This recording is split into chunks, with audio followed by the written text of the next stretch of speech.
syukur kehadiran Tuhan Yang Maha Esa atas limpahan rahmat dan hidayah, sehingga pada siang hari ini kita masih diberikan kesehatan juga kesempatan sama-sama berangka mengikuti dan diseminasi tema menyebarkan pemahaman dan penerapan budaya positif di SMK Negeri Ampi Babo.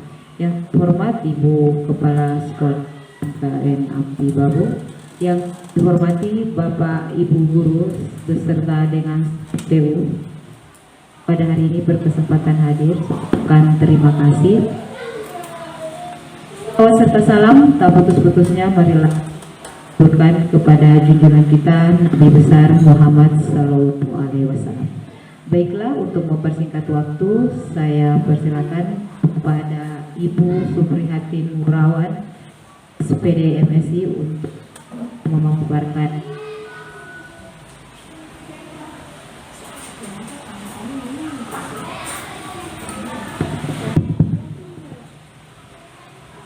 Bismillahirrahmanirrahim. Assalamualaikum warahmatullahi wabarakatuh. Alhamdulillah, puji syukur selalu kita panjatkan kehadirat Allah Subhanahu wa taala, karena pada siang hari ini kita masih diberi kesempatan, diberi kesehatan untuk bersama-sama hadir di sekolah dalam rangka mengikuti salah satu dari agenda sekolah kita di dalam komunitas belajar,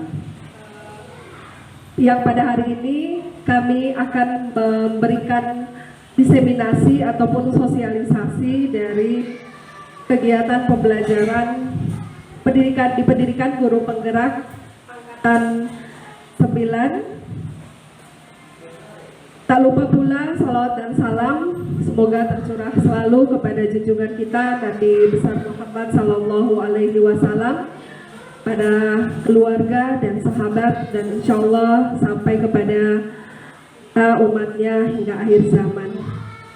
Bapak Ibu yang saya hormati, pertama-tama saya mengucapkan banyak terima kasih sudah meluangkan waktu pada siang hari ini untuk mendengarkan sharing hasil pembelajaran kami, khususnya di modul 1.4, yaitu budaya positif.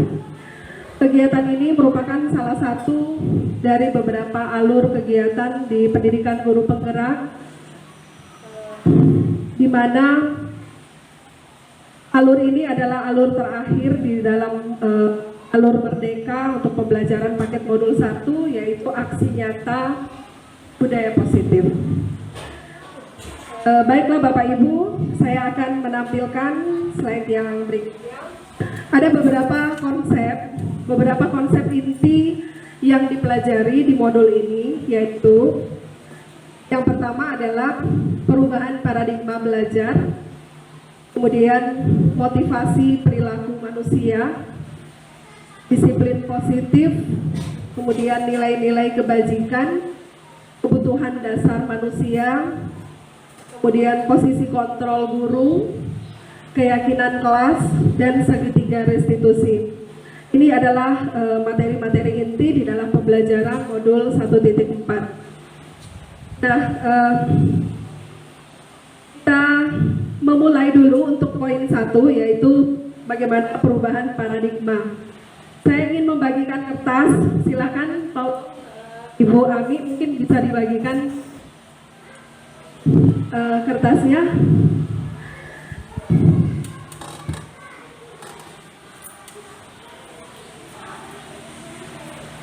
Ya, baik Bapak Ibu, silakan bisa biar tidak semuanya bisa berpasang-pasangan ya untuk berdua. Kertas sudah berada di tangan Bapak Ibu ya. Silakan Bapak Ibu bisa menuliskan benda atau sesuatu yang sangat berharga bagi Bapak Ibu semua. Silakan Bapak Ibu bisa menuliskan satu, apakah itu benda atau sesuatu yang berharga. sangat berharga buat Bapak Ibu, sehingga hal itu harus kita jaga ya. Kemudian kalau sudah, ya pokoknya apakah itu barang berharga buat Bapak Ibu atau sesuatu yang berharga, silakan ditulis. Nah, ini bisa dikerjakan berdua ya. Silakan Bapak Ibu meletakkan di tangan. Jadi salah satunya saja. Jadi kalau berdua salah satunya saja. Jadi ini percobaan, yang satu yang menggenggam kertas, nanti rekannya akan berusaha untuk membukanya.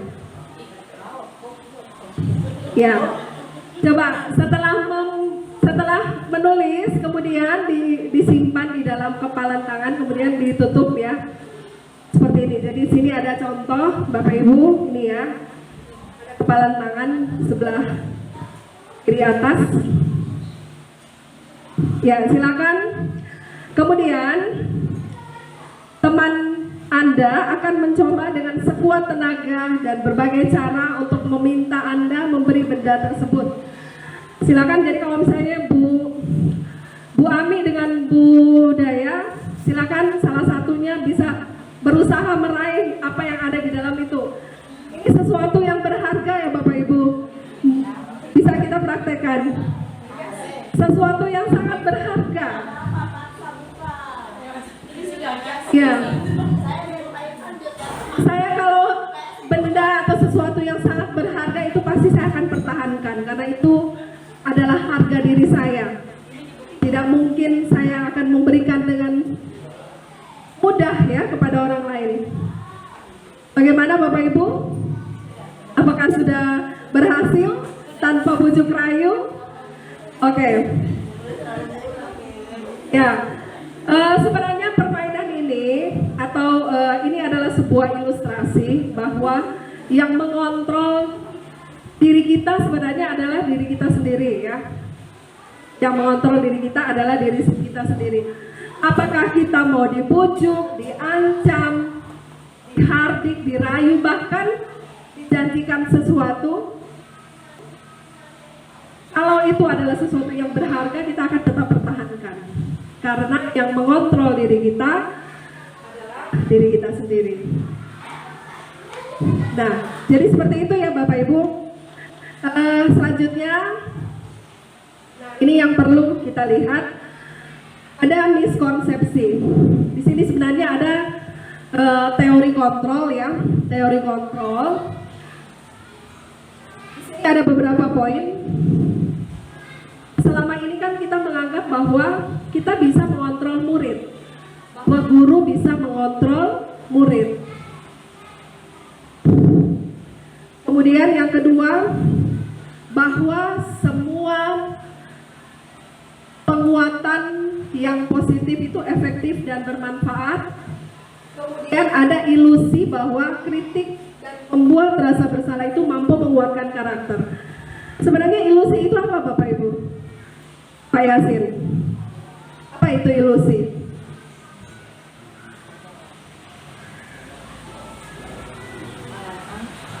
Ilusi.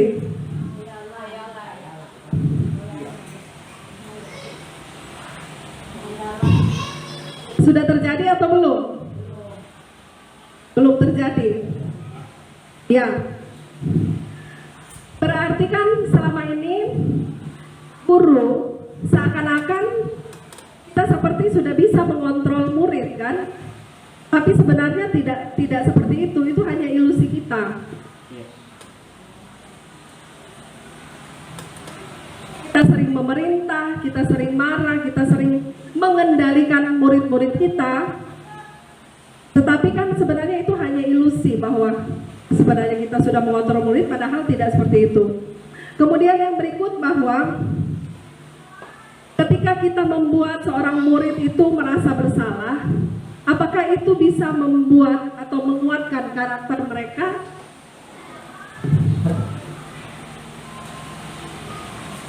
Kita sudah kritik mereka habis-habisan, kita sudah menyudutkan mereka, kita sudah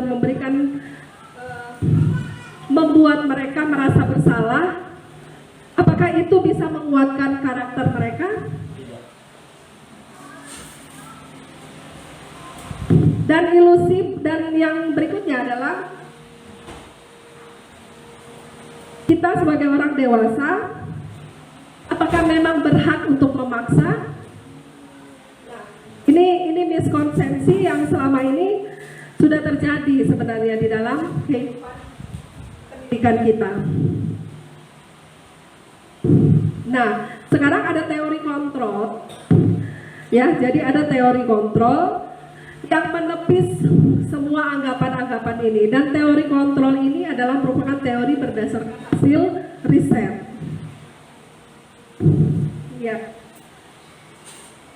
Jadi kita lihat di sini mengubah paradigma stimulus respon ke pendekatan teori kontrol. Siapa sesungguhnya yang memiliki kontrol? Selama ini kan kita melihat bahwa kita berupaya untuk mengubah orang lain berpandangan seperti kita. Kita selalu beranggapan bahwa apapun yang kita lakukan, mereka itu harus mengikuti apa yang kita inginkan.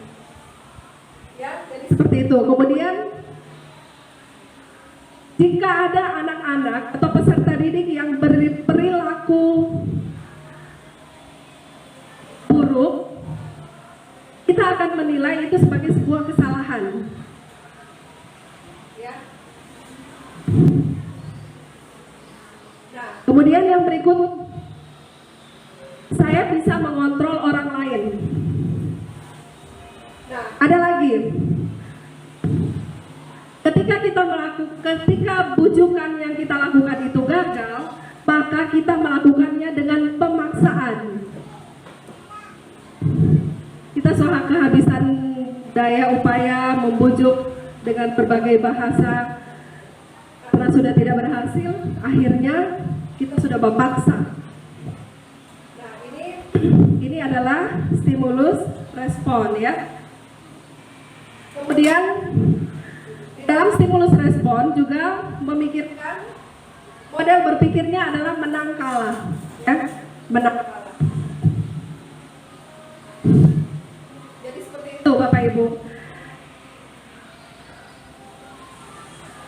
Nah, semua item-item atau semua pemahaman di dalam stimulus respon ini kita akan bergeser, kita akan menggunakan yang namanya teori kontrol yang banyak digunakan di dalam dunia pendidikan akhir-akhir ini. Kita lebih menekankan pada teori kontrol, bahwa sebenarnya kebutuhan kita berbeda, bahwa setiap orang itu memiliki perspektifnya masing-masing. Setiap orang memiliki perspektif masing-masing, dan yang kita inginkan adalah kita berusaha memahami cara pandang orang lain terhadap sesuatu. Kita memahami bagaimana kita bisa berempati dengan orang lain di dalam melihat cara melihat sesuatu atau cara pandangnya terhadap dunia. Selama ini yang kita lakukan adalah kita selalu memikirkan apa yang ada di kepala kita, tetapi menempatkan diri kita ke posisi orang lain itu jarang terjadi. Kemudian yang berikutnya adalah hanya kita sendiri yang bisa mengontrol diri kita, dan kita tidak bisa mengontrol orang lain. Kemudian di dalam teori kontrol juga menekankan pada adanya kolaborasi, adanya kompromi untuk menciptakan pilihan-pilihan baru. Adapun model berpikir untuk teori kontrol ini adalah tidak ada yang menang, tidak ada yang kalah. Jadi istilahnya menang-menang atau win-win, ya. Jadi kalau di stimulus respon ada yang menang, ada yang kalah. Tetapi kalau teori kontrol tidak ada yang menang, tidak ada yang kalah.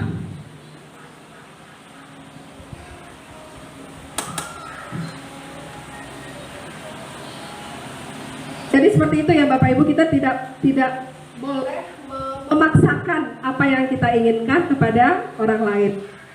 Di sini secara secara garis besar ya adalah dasar-dasar pemikiran dari teori kontrol.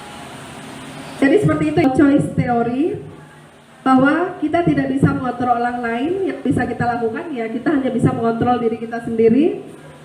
Nah, inilah nanti yang akan kita pahami dengan adanya disiplin ya. Kita belajar untuk mengontrol diri kita, menggali potensi kita agar tercapai tujuan. Tujuannya yaitu menjadi seseorang yang diinginkan berdasarkan nilai-nilai dan ya nilai yang kita hargai. Kemudian di sini ada pernyataan bahwa semua perilaku itu memiliki tujuan, ya. Bahwa anak-anak didik kita dengan segala perilakunya pasti mereka melakukan itu karena ada kebutuhan mereka, ada tujuan mereka. Ada sesuatu yang tidak terpenuhi.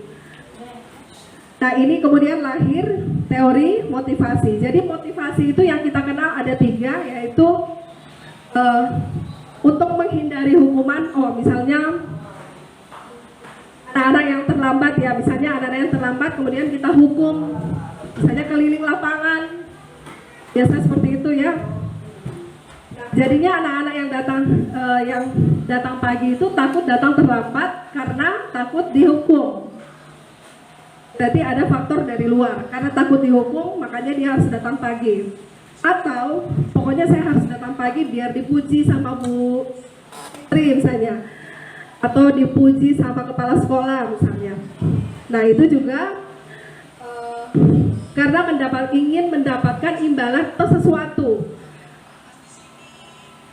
Nah, kedua poin ini adalah motivasi dari luar atau ekstrinsik. Nah, yang kita harapkan adalah motivasi intrinsik, yaitu motivasi yang lahir karena adanya nilai-nilai yang diyakini atau nilai-nilai kebajikan universal. Ada nilai penghargaan terhadap dirinya. Jadi siapapun yang berada di luar itu tidak akan bisa mempengaruhinya. Nah, inilah yang kita inginkan, peserta didik kita memiliki yang namanya motivasi intrinsik. Dan itu tidak semudah membalikkan telapak tangan kita menginginkan itu. Kita perlu adanya upaya-upaya, budaya-budaya yang kita harus terapkan di sekolah kita. Salah satunya adalah dengan melakukan atau menerapkan yang namanya kesepakatan kelas yang ditingkatkan lagi menjadi keyakinan kelas.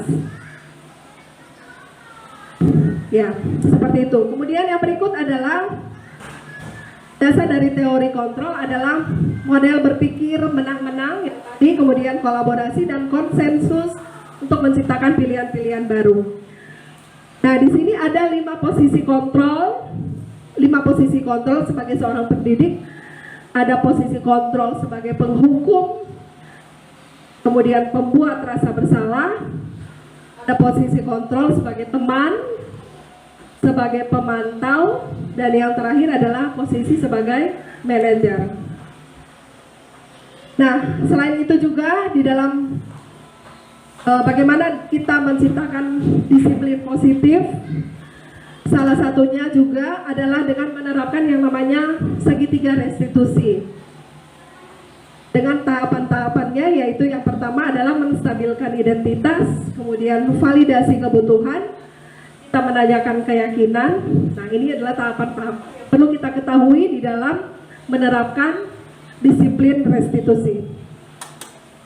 Kemudian yang berikut, realitas ya. Setiap manusia itu berbeda, kebutuhan kita berbeda ya. Setiap orang yang satu dengan manusia yang lain memiliki kebutuhan-kebutuhan yang berbeda. Demikian juga peserta didik yang kita hadapi. Kita berusaha memahami pandangan orang lain tentang dunia, karena setiap orang memiliki gambaran yang berbeda, punya perspektif yang berbeda. Di sini ada 5 kebutuhan dasar manusia.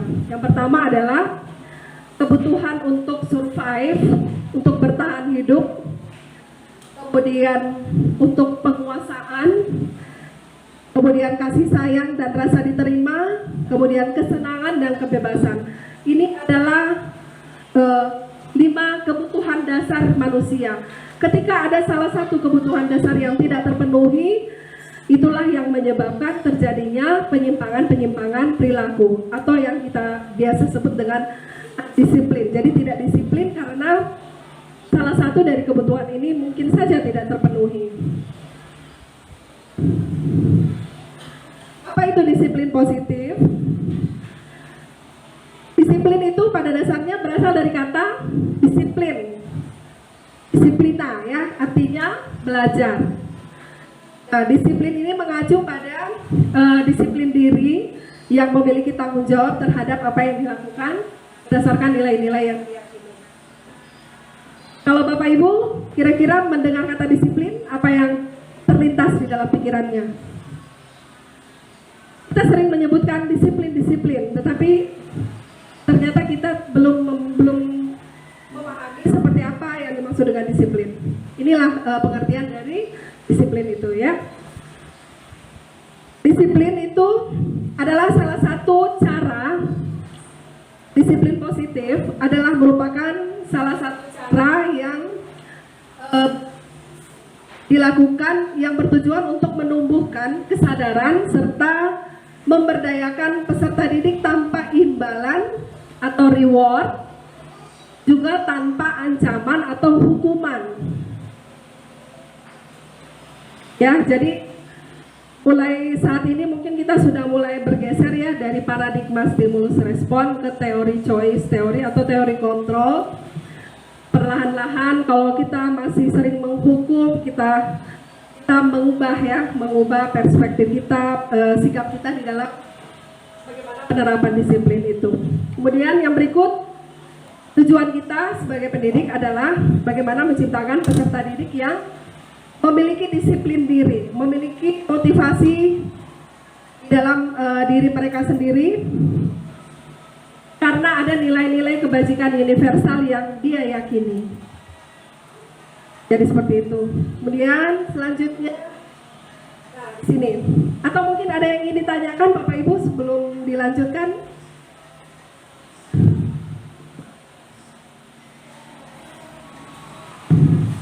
Silakan Bapak Ibu, masih ada 30 slide lagi.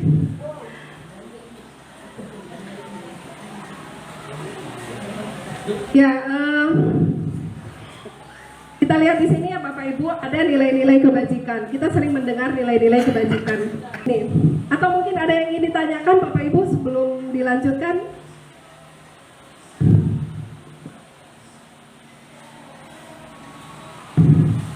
Silakan Bapak Ibu, masih ada 30 slide lagi.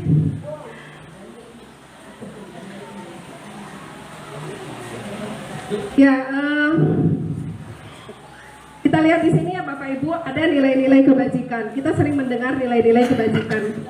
Nilai-nilai kebajikan itu apa sih sebenarnya?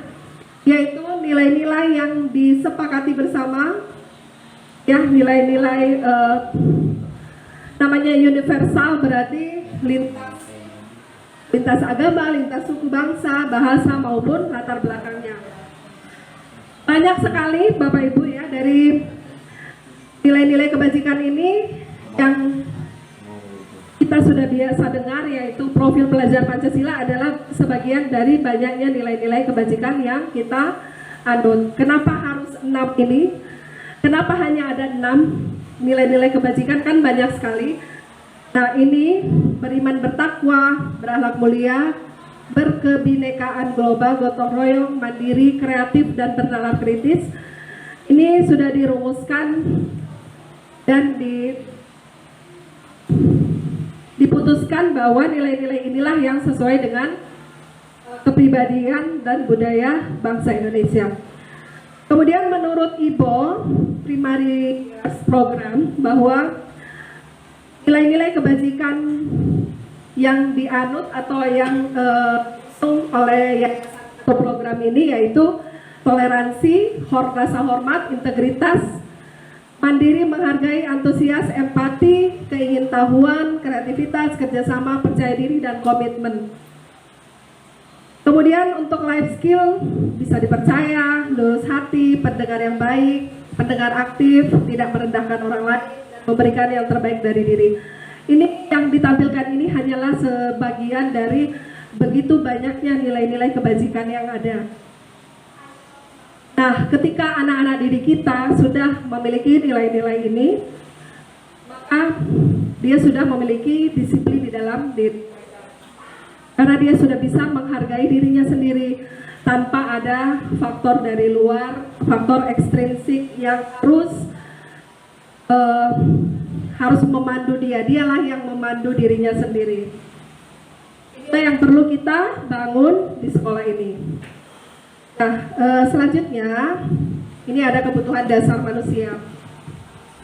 Kebutuhan dasar manusia adalah segala sesuatu yang kita lakukan untuk mendapatkan apa yang kita inginkan. Seluruh tindakan yang kita lakukan itu punya tujuan. Dan semua usaha terbaik yang kita lakukan adalah dalam rangka untuk memenuhi kebutuhan dasar kita agar terpenuhi dengan baik. Kebutuhan dasar itu kepingin hidup ya, jadi ingin hidup yang baik, well-being, kemudian kesenangan, keamanan, itu semua adalah kebutuhan dasar kita.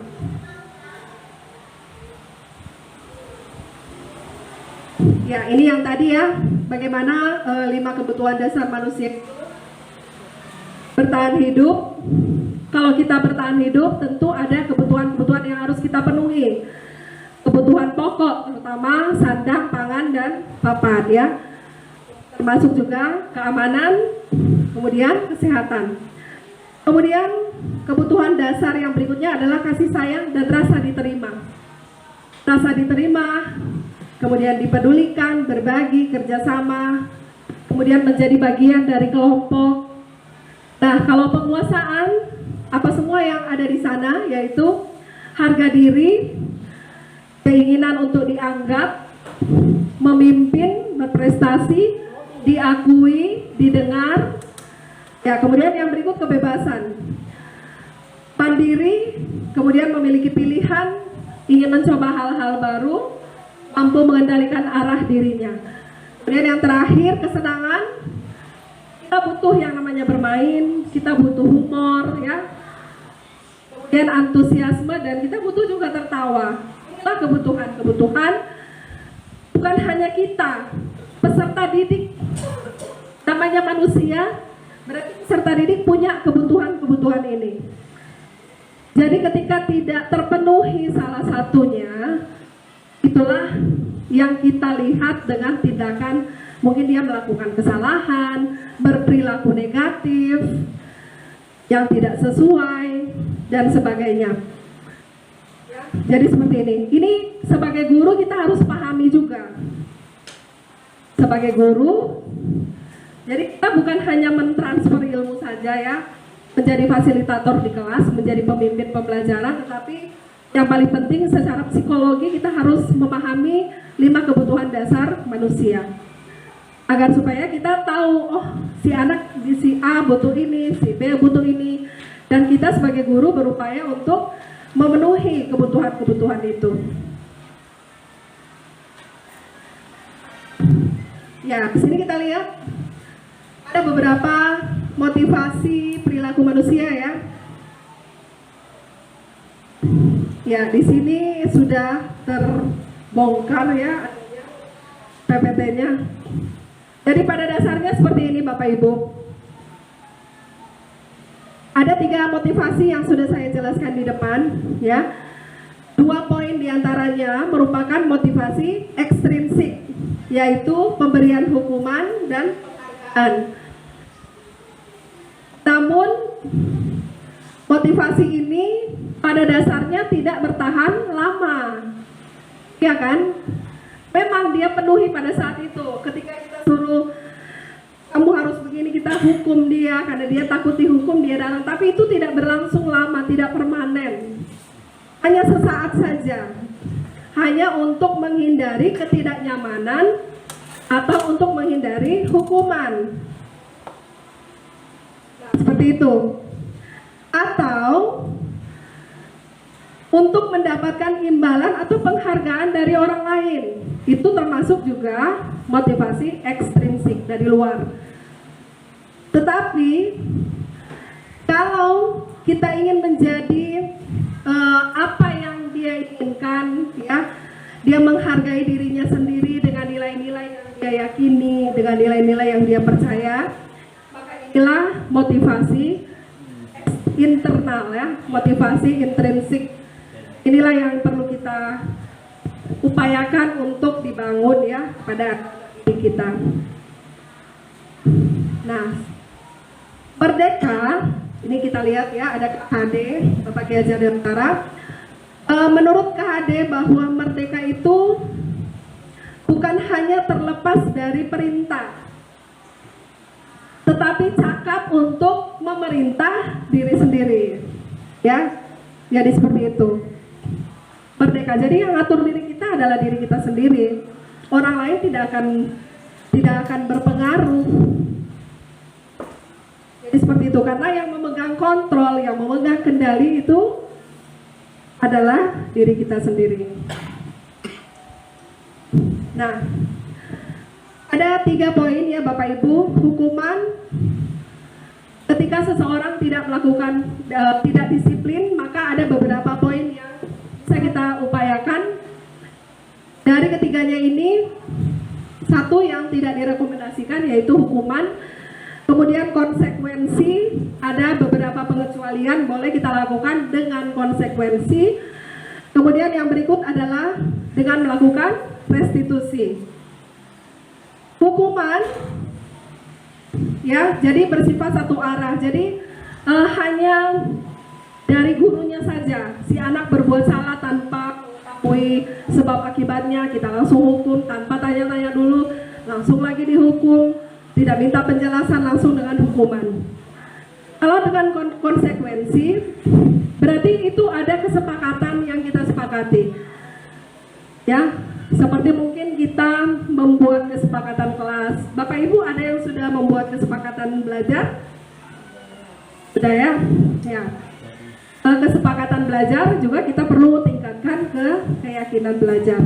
Kemudian, di sini ketika ada peraturan yang tidak dilakukan oleh atau dilanggar oleh murid kita, maka guru juga bisa memberikan konsekuensi dari kenapa dia melanggar.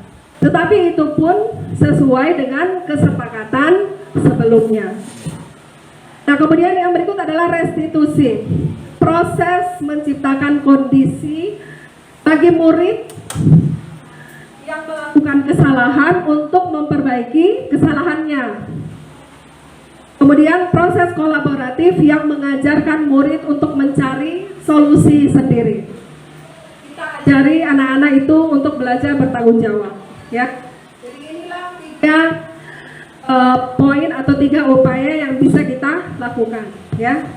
Kemudian selanjutnya kita lihat di sini. Silakan Bapak Ibu, silakan diisi hukuman atau konsekuensi.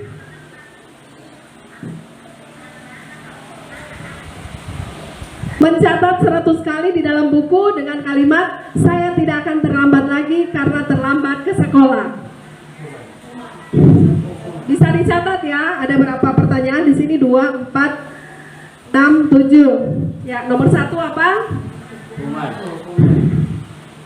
Mencatat 100 kali karena sering terlambat, hukuman.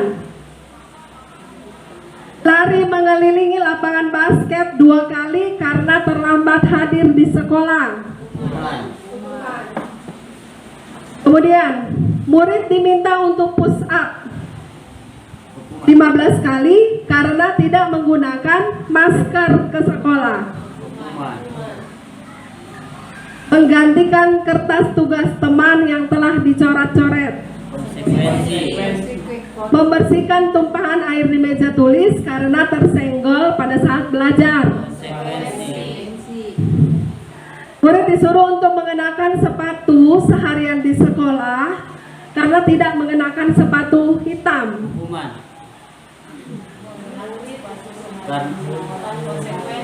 Jadi seharian nyeker ya. Karena langsung disuruh guru dengan diberikan hukuman. Murid disuruh untuk mengenakan ya, disuruh untuk tidak mengenakan sepatu seharian karena tidak menggunakan sepatu hitam. Hukuman. Jadi tidak pakai sepatu seharian dia di sekolah. Hukuman atau konsekuensi. Yang terakhir, lari mengelilingi lapangan basket 2 kali karena terlambat 10 menit untuk pelajaran PJOK. Hukuman. Oke, sudah diingat ya jawabannya, kita lihat sini. Oke, benar semua Bapak Ibu? Yang terakhir. Terakhir ada konsekuensi. Tidak apa-apa keliling lapangan, kan pelajaran olahraga memang. Tetapi kalau bukan pelajaran olahraga, kemudian hanya terlambat dan sebagainya disuruh keliling, ya itu termasuk. Oke, bisa ya? Oke, kita lanjut Bapak Ibu. Apa perbedaan antara hukuman dan konsekuensi? Hukuman, sesuatu yang menyakitkan harus terjadi. Jangan sekali kata-kata. Kemudian konsekuensi, sesuatu harus terjadi. Kemudian hukuman membuat anak sakit, baik fisik maupun perasaannya, untuk jangka waktu yang lama. Hukuman itu bukan hanya dalam bentuk fisik ya, tetapi verbal juga. Verbal, kata-kata kita itu kan merusak perasaannya, dan biasanya kalau hati itu lama sekali baru sembuh. Bahkan setelah bertahun-tahun dia lulus, dia akan ingat sepanjang hidupnya itu kata-kata yang hati. Kalau konsekuensi membuat anak merasa tidak nyaman dalam jangka waktu pendek. Hukuman bisa anak itu jadi membenci kedisiplinan. Kemudian kalau konsekuensi, anak menghargai disiplin. Jadi dia menghargai disiplin. Kemudian hukuman itu sifatnya paksaan, dipaksa-paksa. Kalau konsekuensi itu karena ada stimulus, kemudian anak-anak itu memberikan tanggapan ya. Jadi bukan bersifat paksaan, tetapi anak-anak itu paham. Kemudian mendorong anak menyakiti diri sendiri. Hukuman itu akan mendorong anak itu menyakiti diri sendiri karena perasaan bersalahnya, rasa bersalah akhirnya dia seperti tidak mau memaafkan dirinya sendiri. Kemudian kalau konsekuensi akan mendorong anak agar mereka bisa menyesuaikan diri. Yang berikut, hukuman adalah merupakan konsep diri yang buruk, kalau konsekuensi konsep diri yang baik. Anak belajar untuk menyembunyikan kesalahan. Kalau sering kita hukum, sering kita menerapkan hukuman, akhirnya ketika dia melakukan kesalahan, dia sembunyikan karena dia takut dihukum. Tetapi kalau konsekuensi, anak-anak belajar untuk mematuhi peraturan. Berikut, hukuman, marah, rasa bersalah, dipermalukan, dan merasa tak dihargai. Jadi ini perasaan-perasaan yang timbul ketika anak itu diberikan hukuman. Kemudian kalau konsekuensi, itu kehilangan hak, dibuat tidak nyaman, diasingkan untuk sementara. Jadi sifatnya itu tidak terlalu lama ya. Ya, konsekuensi. Oke, selanjutnya di sini ada beberapa penjelasan. Hukuman itu adalah merupakan identitas gagal. Merupakan identitas gagal, kemudian identitas sukses itu kalau kita menerapkan yang namanya konsekuensi dan restitusi. Ya. Konsekuensi di sini juga harus berdasarkan kesepakatan. Jadi kesepakatannya apa? Nanti mereka akan buka lagi, kalau saya melanggar, saya lihat lagi kesepakatan. Dan yang menyusun kesepakatan itu adalah dia sendiri bersama dengan teman-temannya di dalam kelas, ya. Oke, saya lanjutkan. Ada pertanyaan sampai sini? Pak Ivan, nggak apa-apa kalau terlambat disuruh keliling lapangan, boleh karena pelajaran mejas. Atau keliling gedung RPR ya, 2 kali putaran, boleh. Atau karena tidak pakai baju olahraga, kalau kita anggap itu sebagai suatu disiplin, tidak disiplin, kita boleh menerapkan itu. Kalau tidak, anak-anak juga kalau ada pembiaran, mereka juga akhirnya tidak jadi teratur, tidak menjadi manusia betul-betul disiplin dan menghargai diri sendiri. Oke. Apa sih itu restitusi? Restitusi yaitu proses menciptakan kondisi bagi murid yang melakukan kesalahan agar mereka bisa memperbaiki kesalahannya sehingga mereka bisa kembali ke kelompoknya dan menjadi pribadi dengan karakter yang lebih kuat. Kemudian restitusi ini juga merupakan proses kolaboratif yang mengajarkan murid mencari solusi untuk masalah mereka sendiri dan membantu murid berpikir tentang orang seperti apa yang mereka ingin menjadi, ya. Jadi tujuannya apa? Saya ingin jadi orang yang bagaimana, yang seperti apa. Terus bagaimana mereka bisa memperlakukan orang lain. Jadi itu artinya restitusi. Jadi kita mulai perlahan-lahan kita akan menerapkan ini ya Bapak Ibu. Jadi sambil diseminasi ini, sosialisasi, dan ini bukan hanya sekedar saya membagikan materi, tetapi ini sebenarnya hal yang perlu kita terapkan di sekolah kita. Baik, berikut 9 ciri restitusi. Bukan untuk menebus kesalahan, tetapi untuk belajar dari kesalahan.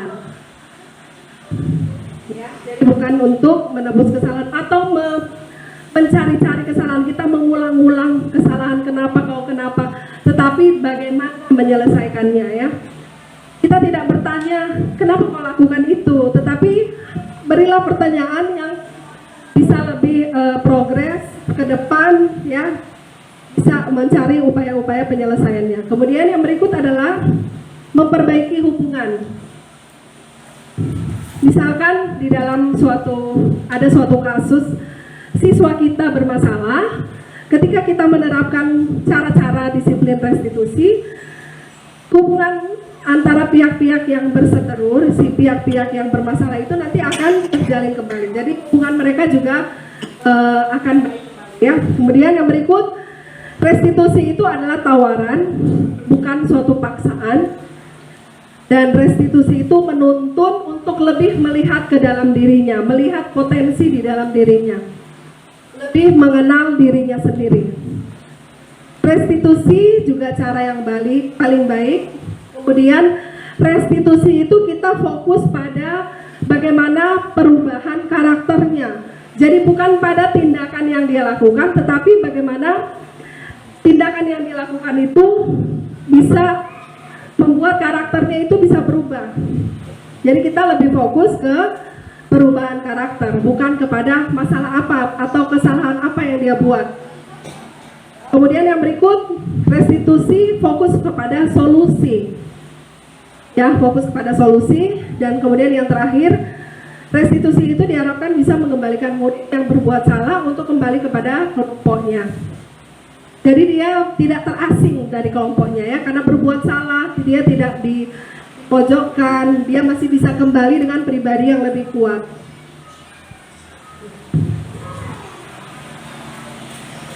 Ya, di sini ada keyakinan kelas.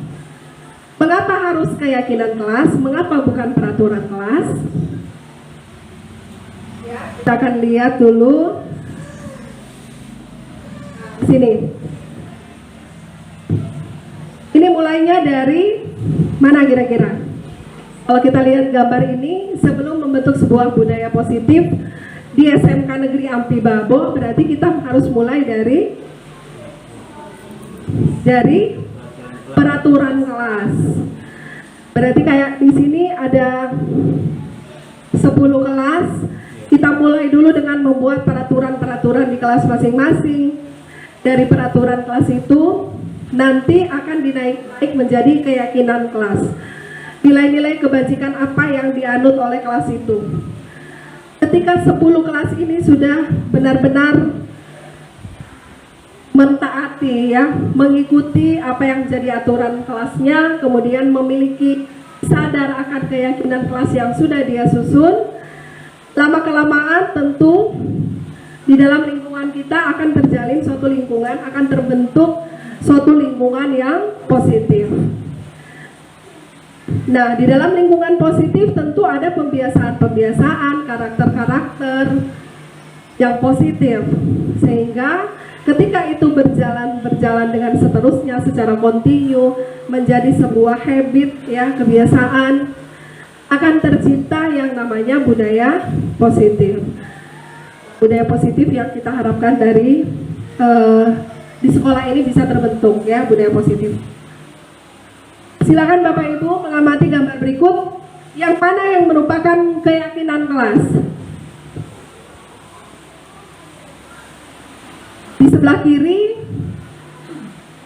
ada 2 kolom ya, sebelah kiri datang tepat waktu, mengucapkan salam, menjaga kebersihan sekolah, aktif dalam pembelajaran, tertib.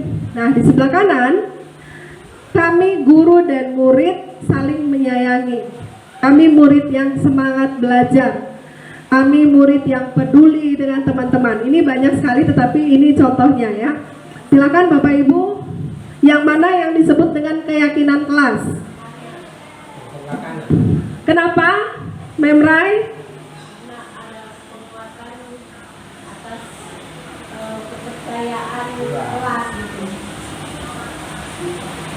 Ada penguatan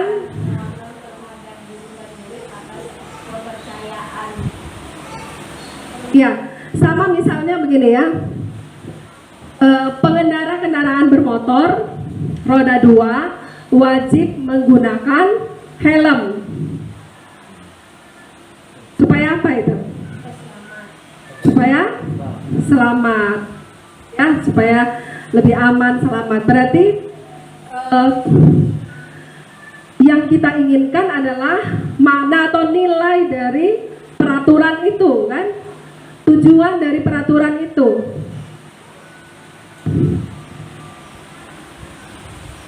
Misalkan seperti tadi suruh pakai helm ya, berarti itu kan peraturan. Tetapi apa manfaat dari memakai helm itu adalah agar supaya kita selamat di jalan.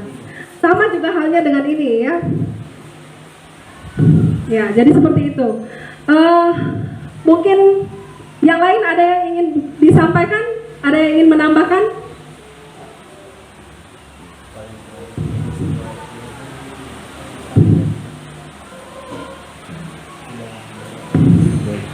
Oke, sekarang kita akan lihat di sini beberapa peraturan yang akan kita tentukan keyakinan kelas ya.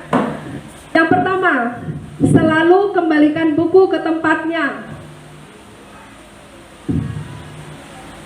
Keyakinan kelas apa yang kita harapkan dari peraturan ini? Bisa ditulis ya, ditulis. Atau mungkin ada yang sudah dapat jawabannya, Pak Yasin?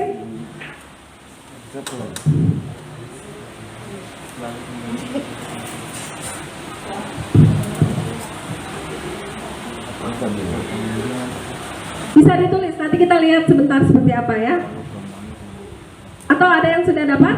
Supaya apa? Selalu kembalikan buku ke tempatnya. Ada nilai-nilai apa yang kita bangun di sana? Nilai-nilai apa yang kita bangun? Supaya siswa itu lebih bertanggung jawab. Bertanggung jawab. Jadi nilai tanggung jawab. Kemudian yang kedua, dilarang mengganggu orang lain. Ada nilai apa yang ingin kita bangun dari peraturan ini? Kalau ini lebih apa yang ingin kita capai dari situ, dilarang mengganggu orang lain, berarti kita menginginkan ada kasih sayang sesama, Kasih sayang, saling menghargai. saling menghargai, simpati. Ada lagi? Yang ketiga, hadir di sekolah 15 menit sebelum pelajaran dimulai. Nilai-nilai apa yang ingin kita bangun? Disiplin. Kemudian dilarang melakukan kekerasan. Nilai apa? Tahu ulang. Disimpan jawabannya ya, disimpan jawabannya. Nah, semua peraturan-peraturan ini yang kita harapkan adalah dari peraturan ini bisa naik lagi ya Iya, itu. tingkatannya ke keyakinan kelas. Kenapa? Karena ada nilai-nilai kebajikan universal yang ingin kita bangun di sana. Daripada sekedar hadir 15 menit sebelum. Bisa dibayangkan ya, jadi itu kan hanya kalimat aturan ya, aturan dan mereka harus lakukan. Tetapi kalau kita bilang bahwa murid kelas 11 RPL adalah murid yang disiplin. Nah, begitu. Jadi kata disiplin itulah yang membawa energi atau yang bisa membantu membentuk tumbuhnya nilai-nilai kebajikan itu. Nah, ini jawabannya ya. Selalu kembalikan buku ke tempatnya, berarti ada nilai tanggung jawab. Saya ambil buku, saya kasih pulang ulang, berarti dia bertanggung jawab. Kemudian dilarang mengganggu orang lain, berarti kita menghormati, menghargai. Hadir 15 menit sebelum pelajaran dimulai, menghormati orang lain dan berkomitmen. Dilarang melakukan kekerasan, ya, keselamatan, kemudian menghormati orang lain. Dilarang menggunakan narkoba untuk kesehatan. Berganti atau antri ya, belajar untuk bersabar. Gunakan masker untuk kesehatan dan keselamatan. Jangan berlari di kelas atau koridor untuk keselamatan dan keamanan. Jadi seperti itu. Inilah yang perlu kita bangun di dalam kelas-kelas kita. Yang selama ini mungkin Bapak Ibu sudah membuat, tetapi baru dalam bentuk peraturan. Sebenarnya tidak ada masalah menulis kedua-duanya ya, tidak salah. Yang penting anak-anak itu secara perlahan-lahan kita perkenalkan bahwa ada nilai yang kita inginkan, ada nilai yang perlu kita bangun dalam membuat peraturan-peraturan kelas. Nah, keyakinan kelas itu bersifat abstrak ya, kayak tadi tanggung jawab, keselamatan itu kan abstrak. Soft skill ya, ada nilai-nilai kebajikan. Ada merupakan pernyataan universal, kemudian kita buat dalam pernyataan positif sedikit saja, tidak usah panjang-panjang, supaya mudah diingat, sesuai dengan kondisi kelas dan sekolah sehingga mudah diterapkan. Kemudian ketika menyusun peraturan kelas atau keyakinan kelas, libatkanlah semua warga kelas yang ada. Jadi jangan ide-ide itu berasal dari kita, tetapi usahakan ide itu dari anak-anak kita sendiri dengan bantuan kita. Jadi kita bagaimana caranya merangsang mereka, mendorong mereka, bisa memberikan mereka pertanyaan pemantik dan sebagainya, supaya mendorong mereka untuk bisa merumuskan sebuah peraturan-peraturan atau keyakinan kelas. Nah, di sini ada beberapa gambar. Ternyata dari kegiatan atau aktivitas di SMK Negeri Ampi Babo sudah menerapkan beberapa keyakinan kelasnya, dan ini adalah dokumentasi yang bisa diambil untuk mewakili bahwa di dalam penyusunan keyakinan kelas itu anak-anak kita dilibatkan ya. Jadi mereka dilibatkan, mereka merasa memiliki peraturan itu. Selama ini karena peraturan mungkin bukan dari mereka, sehingga mereka uring-uringan. Nah, itu kan itu yang diatur Bu Guru. Tetapi manakala peraturan itu mereka sendiri yang buat, mereka juga diajari bagaimana mereka bisa mentaati apa yang sudah mereka susun. Ya, baik Bapak Ibu, kita lanjutkan ke 5 posisi kontrol guru. Di sini ada 5: penghukum, pembuat rasa bersalah, posisi kontrol sebagai teman, sebagai pemantau, dan yang terakhir adalah sebagai manajer.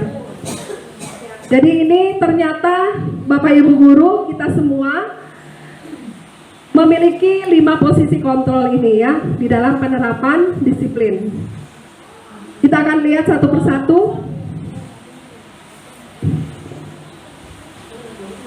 Posisi identitas gagal ya, posisi kontrol. Untuk yang identitas gagal, yaitu ada 2, penghukum dan pembuat rasa bersalah. Penghukum misalnya menghardik, menunjuk, menyakiti, menyindir.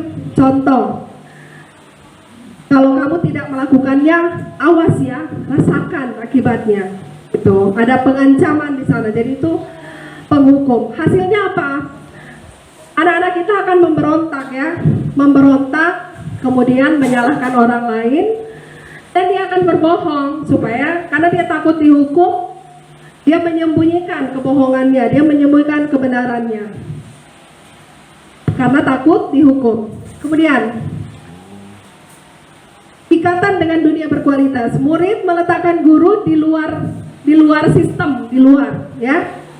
Murid berkata, "Ah, biarkan saja, nanti juga marah-marah lagi." Nah, jadi apa dampaknya pada murid? Dia akan mengulang kesalahannya, mengulang dan mengulang. Ini adalah ketika kita sebagai guru memposisikan diri sebagai penghukum. Kemudian yang berikutnya yaitu membuat orang merasa bersalah. Misalnya berceramah dan mengatakan seharusnya bla bla bla bla, atau ibu kecewa, atau misalkan bantu ibu dong, nanti ibu dimarahin kepala sekolah lagi. Itu akhirnya murid rasa bersalah kan karena diberi bahasa-bahasa begitu. Misalnya guru berkata ya, kamu seharusnya, kamu kan sudah tahu itu. Ibu lelah sekali mengatakannya, ibu stres. Nah itu, jadi si anak ini merasa bersalah karena membuat gurunya stres. Jadi dia membuat posisinya di sini adalah membuat orang merasa bersalah. Peserta didik kita jadi rasa bersalah. Kemudian hasilnya apa? Akhirnya anak kita, siswa kita itu menyembunyikan, bisa menyangkal ataupun berbohong. Murid meletakkan guru di dalam dunia berkualitas ya. Kemudian murid berkata, maafkan saya. Nah dampaknya pada murid, dia merasa rendah diri, merasa bersalah ya, karena pernyataan-pernyataan tadi. Nah kemudian di sini ada identitas yang berhasil atau identitas sukses. Ada 2, yaitu posisi sebagai teman, kemudian pemantau. Nah posisi ini adalah mengharapkan imbalan atau ketergantungan pada orang lain. Misalkan guru berbuat atau membuat alasan-alasan untuk muridnya ya, untuk posisi teman. Ayolah, lakukan demi ibu. Seakan-akan kita setara ya dengan siswa. Itu tidak dalam satu momen, mungkin bisa dalam satu keadaan kita bisa seperti itu. Tetapi jangan kelewatan, jangan terlalu sering memposisikan sebagai teman, akhirnya kita hilang wibawa dan mereka juga kan teman, kita kan join, kita kan friend gitu, akhirnya seperti itu ya. Nah hasilnya adalah ketergantungan, ibu kan teman, jadi biar saya begini-begini, kan kita join, kita kan teman, gampang sudah itu, jadi begitu. Murid meletakkan guru sebagai orang yang sangat penting di dunia berkualitas. Saya pikir, ini kata siswanya ya, saya pikir bapak atau ibu itu teman saya, ternyata. Nah, jadi akhirnya dia kecewa kan. Ternyata begitu. Nah, apa dampaknya ketika kita memposisikan diri sebagai teman?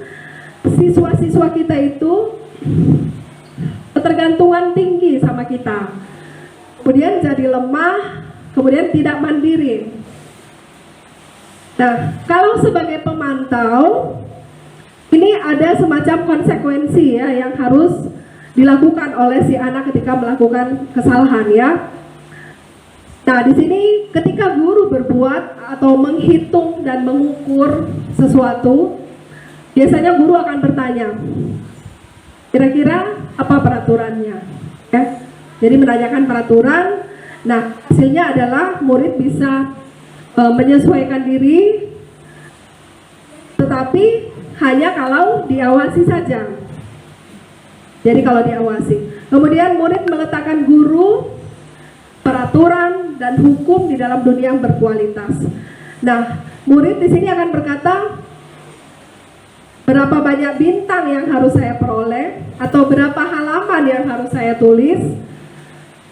Di sini dampak pada murid adalah menitik beratkan pada sanksi atau hadiah untuk dirinya. Jadi ada konsekuensi, ada imbalan, ada timbal balik di sana. Kemudian yang paling terakhir dan paling direkomendasikan adalah bagaimana kita sebagai guru bisa memposisikan diri sebagai manajer. Nah, kalau di posisi manajer ini, guru lebih banyak mengajukan pertanyaan-pertanyaan yang bisa menggali potensi si anak. Misalkan, apa yang kita yakini, apa yang bisa kau kerjakan untuk memperbaiki masalah ini. Jadi kita mengajak anak-anak itu untuk berdiskusi. Berdiskusi, melihat dirinya, melihat apa kira-kira yang perlu dia lakukan untuk memperbaiki keadaan. Kemudian juga hasilnya adalah memberikan penguatan pribadi si anak.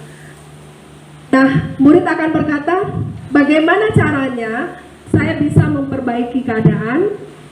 Kemudian dampak dari identitas sukses ini adalah murid akan diajak untuk selalu mengevaluasi diri, bagaimana caranya memperbaiki dirinya. Nah, dari semua 5 posisi kontrol ini, posisi manajer itu adalah yang kita harapkan ya. Minimal sebagai pemantau. Minimal sebagai pemantau. Siswa di sini ada kasus. Siswa tidak memakai atribut lengkap saat upacara. Kalau posisi sebagai penghukum, maka hukuman yang kita berikan adalah si anak itu akan hormat pada bendera selama 1 jam. Itu penghukum. Kalau kita berposisi sebagai pembuat merasa bersalah, kita akan bilang, berapa kali Bapak harus kasih tahu kamu, kamu selalu saja mengecewakan Bapak. Jadi ini lebih kepada verbal ya, pada perasaannya yang disakiti, sehingga dia akan merasa bersalah dan diri. Kemudian, kalau sebagai teman, ayo dong ikuti aturan sekolah. Tolong bantu ibu sekali ini saja. Lain kali jangan sampai berbuat ini lagi ya. Nah, itu sebagai teman. Kalau sebagai pemantau, kamu sudah melanggar peraturan sekolah. Kamu tahu konsekuensinya? Setelah upacara kamu beli atribut di koperasi dan jangan diulangi lagi. Itu konsekuensi pemantau. Ada konsekuensinya. Ya, mungkin Bapak Ibu bisa merefleksi diri. Saya kira-kira berada di posisi, saya sering melakukan posisi sebagai apa gitu ya, posisi kontrol apa. Kalau dia sebagai manajer, maka pertanyaan yang akan diajukan, apakah kamu tahu kesalahanmu? Kira-kira bagaimana kamu akan perbaiki kesalahanmu? Jadi kita kembalikan lagi ke dia. Biarkan dia berpikir, biarkan dia mencari solusinya, dan bertanggung jawab untuk memperbaiki kesalahan dia. Oke Bapak Ibu, ini adalah 5 posisi kontrol.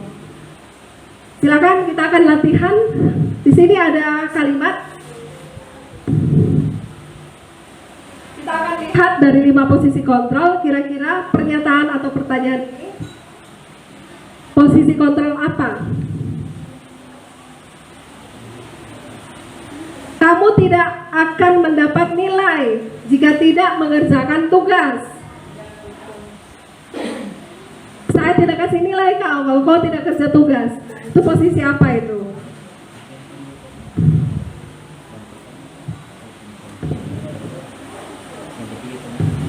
Itu yang pertama, bisa dicatat atau langsung saja Bu Fitri. Posisi apa? Tadi sudah 5 ya, dijelaskan dengan contoh-contohnya. Posisi Yang kedua tadi apa Ibu? yang kedua tadi, posisi membuat orang merasa bersalah.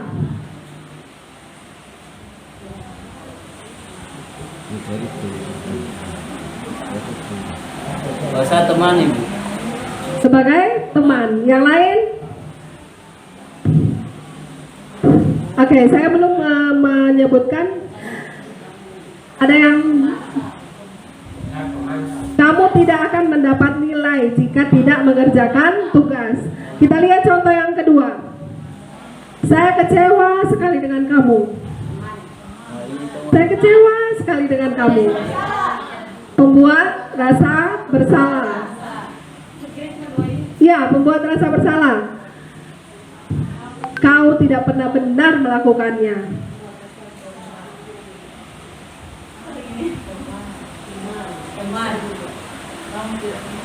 Ayolah, lakukanlah demi Bapak. Teman. Saya teman. Antara sekali. Apa rencanamu untuk menyelesaikan masalah ini? Manajer. Ya, berarti ini Teman. sebagai teman ini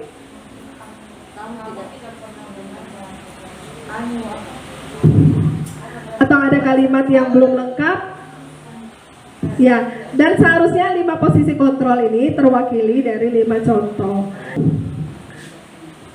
Baik Bapak Ibu, kita lanjut sedikit lagi. Nah, di sini materi yang terakhir adalah segitiga restitusi. Kita tahu restitusi, masih ingat restitusi ya Bapak Ibu, adalah suatu proses kita untuk memperbaiki ketika seorang anak melakukan kesalahan, agar dia bisa memperbaiki kesalahannya, kemudian kembali ke kelompoknya dengan kondisi memiliki karakter yang lebih kuat. Nah, di sini ada 3 tahapan. Yang pertama, yaitu menstabilkan identitas.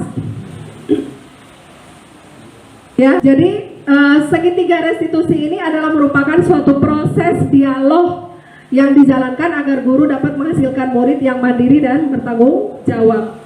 Mulai dari distabilkan dulu identitasnya. Kalau dia sudah buat salah, jangan kita langsung recoki dengan sebagainya, tetapi kita stabilkan dulu identitasnya. Kemudian yang berikut kita validasi kebutuhannya apa. Mungkin saja dari 5 kebutuhan dasar manusia tadi ada salah satu yang tidak terpenuhi. Setelah kita mengetahui apa kebutuhannya, kemudian kita menanyakan keyakinan kelasnya. Keyakinan apa yang sudah dilanggar, ya. Selanjutnya, contoh di sini menstabilkan identitas. Berdasarkan prinsip bahwa membuat kesalahan itu adalah hal yang manusiawi, hal yang wajar ya. Berbuat salah itu wajar. Ibu juga sering melakukan kesalahan kok. Kita memberikan treatment ya kepada siswa yang melakukan kesalahan dan menyampaikan bahwa berbuat salah itu adalah sesuatu yang manusiawi, sesuatu yang wajar, sehingga tidak apa-apa ya, tidak apa-apa karena ibu juga sebagai manusia biasa, manusia yang tidak sempurna juga pernah melakukan kesalahan. Kemudian kita bisa menyampaikan bahwa dalam hal ini ibu tidak mencari siapa yang salah, tetapi kita akan berusaha mencari solusi dari permasalahan ini. Kemudian kamu berhak merasa begitu. Jadi ini adalah tahap yang pertama ketika kita menerapkan segitiga restitusi. Selanjutnya Bapak Ibu yang berikut, yang kedua yaitu validasi tindakan yang salah. Di sini ada beberapa pernyataan ya, beberapa pertanyaan maupun pernyataan yang bisa menyebabkan si anak ini bisa secara terbuka untuk menyampaikan mengapa hal itu bisa dilakukan. Ya, jadi kita bisa menanyakan, misalkan, kamu pasti punya alasan mengapa melakukan itu. Kemudian, padahal kamu bisa melakukan yang lebih buruk dari ini. Ya, jadi kita memberikan pertanyaan-pertanyaan yang tidak menjudge, ya, yang tidak menjudge si anak, kemudian tidak sifatnya tidak menyalahkan, karena ketika si anak juga merasa bersalah sekali, dia akan sulit untuk secara jujur. Kemudian yang berikut, kamu patut bangga karena telah melindungi sesuatu yang penting buat kamu. Selanjutnya kita lihat di sini apa tahap yang terakhir.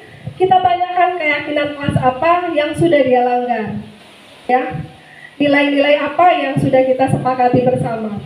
Otomatis di dalam kelasnya itu memang sudah harus diterapkan yang namanya peraturan kelas, ya, sehingga ketika si anak berbuat salah, kita akan menanyakan kembali peraturan kelas apa yang sudah kamu langgar atau nilai-nilai apa yang kita sudah sepakati tetapi kamu langgar, ya. Kemudian kita bisa tanya, seperti apa gambaran kelas ideal menurut kamu? Atau kamu ingin menjadi orang yang seperti apa? Jadi memang banyak pertanyaan yang kita tanyakan, ya, dalam tahapan ini yang bisa menggali si anak untuk melihat ke dalam dirinya sendiri, melihat potensi apa yang ada di dalam dirinya sendiri, sehingga solusi itu betul-betul berasal dari si anak itu. Nah, baik, ini ada beberapa contoh, beberapa gambar, ya. Yang pertama, kegiatan-kegiatan atau dokumentasi yang sempat diambil ketika terjadi kasus di kelas 11 RPL.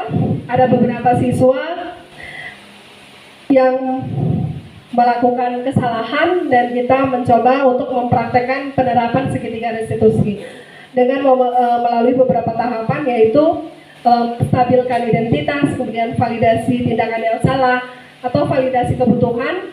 Kemudian di sini kita menanyakan keyakinan kelas apa yang sudah dilanggar.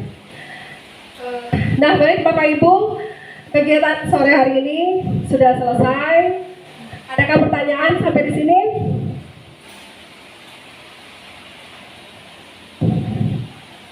Di sini ada refleksi, ya, untuk kegiatan kita. Nanti saya akan kirim di grup WhatsApp, di grup kelas, grup sekolah, ya. Silakan Bapak Ibu tolong diisi refleksinya melalui link Padlet yang sudah nanti akan saya share. Demikian, barangkali Bapak Ibu ini adalah tampilan dari Padlet nanti yang akan Bapak Ibu isi. Jadi Bapak Ibu silahkan untuk menambahkan, untuk mengisi silahkan ada tanda plus di bawah itu. Jangan lupa ditulis nama, ya, ditulis nama. Kemudian jawabannya apa? Pertanyaan-pertanyaannya itu adalah yang pertama, hal baru apa? Hal baru apa yang mengubah paradigma saya yang saya dapatkan dari pertemuan kita? Ya, kemudian yang berikut, perasaan apa yang muncul selama mengikuti sesi ini, khususnya mengenai makna disiplin dan motivasi intrinsik. Jadi silakan Bapak Ibu bisa menambah. Di sini ada tanda tambah. Tulis nama, ya, jangan lupa. Kemudian pertanyaan refleksi yang ketiga, saya akan menjadi Among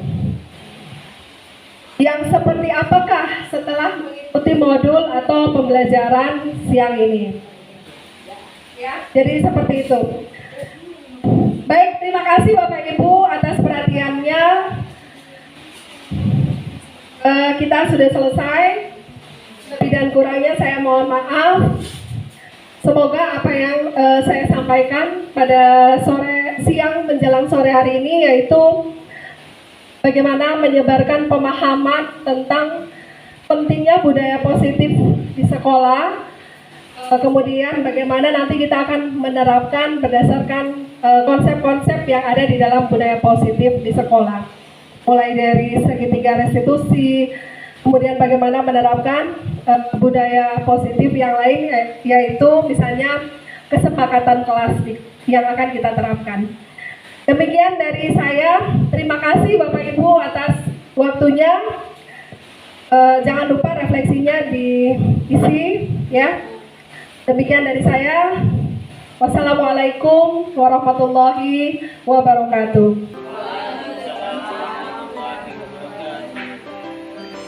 Assalamualaikum warahmatullahi wabarakatuh. Perkenalkan, nama saya Siti Fajar. Saya adalah siswa kelas 11 3J SMK Negeri Ambarawa. Pada kesempatan ini, saya ingin menyampaikan kesan saya setelah melakukan proyek segitiga restitusi bersama Ibu Supriyati. Sebelum saya berbicara dengan beliau, saya merasa terbebani dengan masalah saya seakan-akan tidak terpecahkan. Setelah saya berbicara dengan Ibu Supriyati, saya merasa plong dan masalah saya terpecahkan. Saya juga merasa termotivasi untuk menggali potensi saya dan melakukan introspeksi agar menjadi pribadi yang lebih baik. Demikian pesan saya. Assalamualaikum warahmatullahi wabarakatuh. Perkenalkan, nama saya Muhammad Syarif. Saya dari kelas 10 RPL. Kesan saya setelah saya berbicara dengan Ibu Suprihatin tentang permasalahan saya yang sering tertidur di saat jam pembelajaran. Saya merasa plong, merasa tidak terbebani. Saya merasa termotivasi saya untuk menjadi pribadi yang lebih baik lagi. Terima kasih Ibu Suprihatin. Saya akhiri, wabillahi taufiq wal hidayah. Wassalamualaikum